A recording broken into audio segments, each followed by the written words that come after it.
Hey friends, just another video while I'm here. I thought I'd just talk about GDP, gross domestic product. It's used for lots of different things. It's a clever instrument. In fact, the guy who designed it never even thought that it would end up being and taking hold the way that it has taken hold and being used the way that it has been used.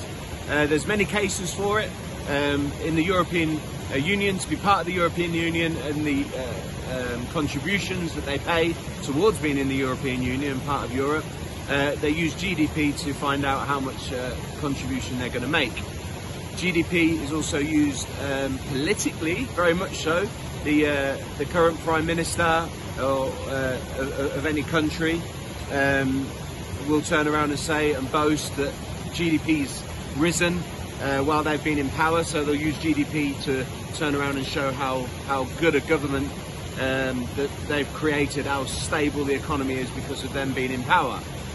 But the reason why GDP isn't the greatest metric is because GDP is gross domestic product. Now, if the government wants to put their money into a big infrastructure like hospitals, then there's a lot of money being spent, and therefore GDP rises.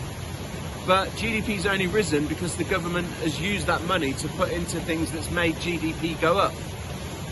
But really, inflation, if it goes up faster than GDP, then when you compare the two metrics together and they're divergent against each other, then eventually, if you get GDP going up too fast, then you get inflation going up even faster. So if you get an increase in GDP up too quick, then just after the GDP starts topping out, inflation goes up mega. And what we don't want to happen is hyperinflation, inflation like Venezuela at the moment, where your wages at the beginning of the day only half as much of value as the wages at the end of the day. So people go mad buying anything, stereos, cables, sticks, anything that they can buy, so that they can use as currency later on, because the money might as well be thrown in the streets. So is GDP a good metric? It's not the greatest, but it's still being used. So just a little bit of history on GDP. All right, cheers guys.